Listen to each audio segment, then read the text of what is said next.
Oh.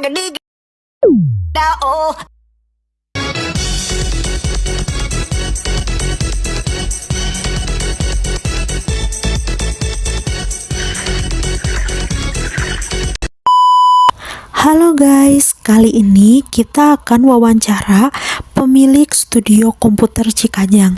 Studio Komputer Cikajang adalah sebuah toko komputer yang melayani berbagai keluhan permasalahan komputer dan laptop. Studio Komputer juga sudah berdiri dari tahun 2021.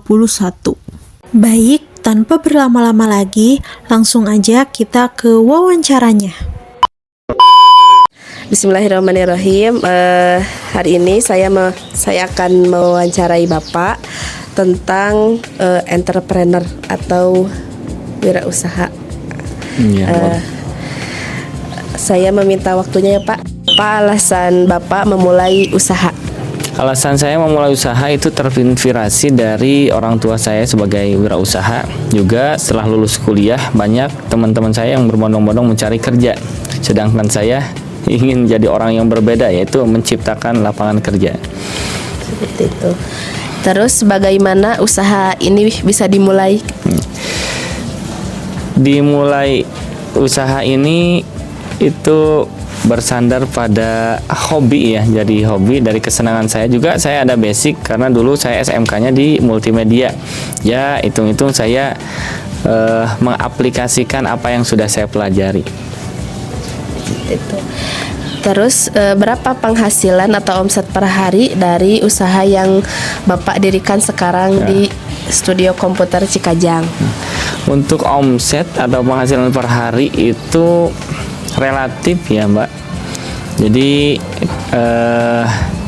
kita mainnya di sana kalau dikumpulkan itu kurang lebih lah dalam sebulan itu bisa sampai 5 atau 6, dan itu juga terkait kita promosinya. Kita gencar promosi online atau offline. Kalau kita gencar income-nya juga besar juga. Seperti itu. Lalu bagaimana cara Bapak mengatur finansial atau perputaran uang supaya usahanya terus berjalan? Yeah. Untuk mengatur itu, jadi tiap orang kan punya caranya masing-masing ya. Cuman di manajemen kita itu, jadi profit yang masuk itu tidak semuanya kita belanjakan lagi, tidak semuanya kita alokasikan lagi, tapi di sana dibagi ya, untuk bahan-bahan dan peralatan sekian persen, untuk kebutuhan sekian persen, untuk biaya perawatan sekian persen, seperti itu. Dan untuk hasilnya yang selebihnya itu untuk konsumsi keluarga mungkin. Betul. Apakah Bapak pernah mengalami kendala dalam mencari atau menentukan supplier? Kalau kendala itu pasti ada ya, dalam setiap usaha dan pasti ada resiko gitu. Dan resiko tersebut itu yang bakal bikin kita naik, tergantung kita menyikapinya. Kalau kita siap mengambil resiko, ya kita akan naik kelas ini. Tapi kalau kita sudah beres di situ, udah berarti zona kita mungkin di situ aja. Seperti itu. Lalu bagaimana cara Bapak menentukan barang yang akan diproduksi atau dijual? Untuk di Studio Komputer Cikajang ini khususnya ya, jadi kita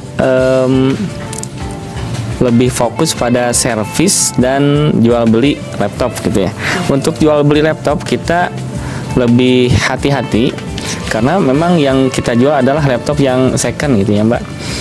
Jadi second di sini kebanyakan orang kan pada umumnya itu second itu udah barang bekas hasil bongkaran gitu. Tapi kita lebih apik gitu ya.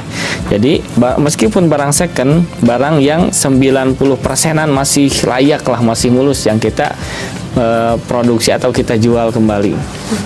Seperti itu. Dan berikutnya, saran apa yang akan Anda berikan kepada seseorang yang baru memulai bisnisnya sendiri? Buat para pemula itu ya, jangan pantang menyerah, itu harus selalu hadapi. Success is a journey, not a destination. Karena sukses itu bukan sebuah tujuan, tapi sebuah perjalanan gitu. Nikmati proses tersebut. Yang selanjutnya, apa saja penghambat kesuksesan dalam berwirausaha? Yang paling menghambat gitu kalau menurut saya itu adalah mental block gitu ya. Mental block dalam diri. Jadi sebelum memulai itu kadang ada saya takut memulai ini, takut rugi, takut apa. Itu yang sangat menghambat kalau menurut saya.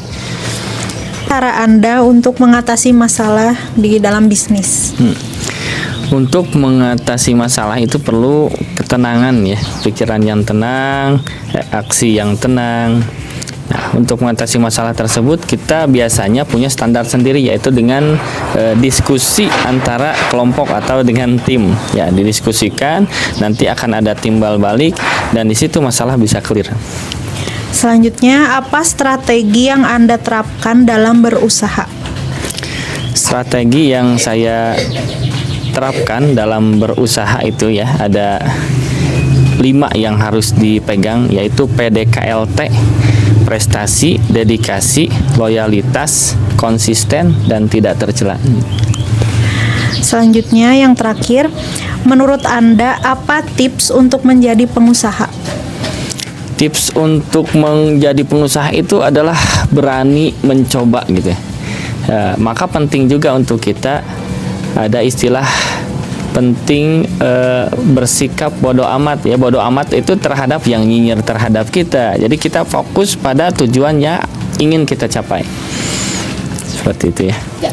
Waktunya, semoga dari wawancara ini dapat memberi motivasi untuk kita semua, khususnya untuk para pebisnis pemula. Amin, amin ya Allah. Akhir Bapak kata-kata dong buat para pebisnis pemula.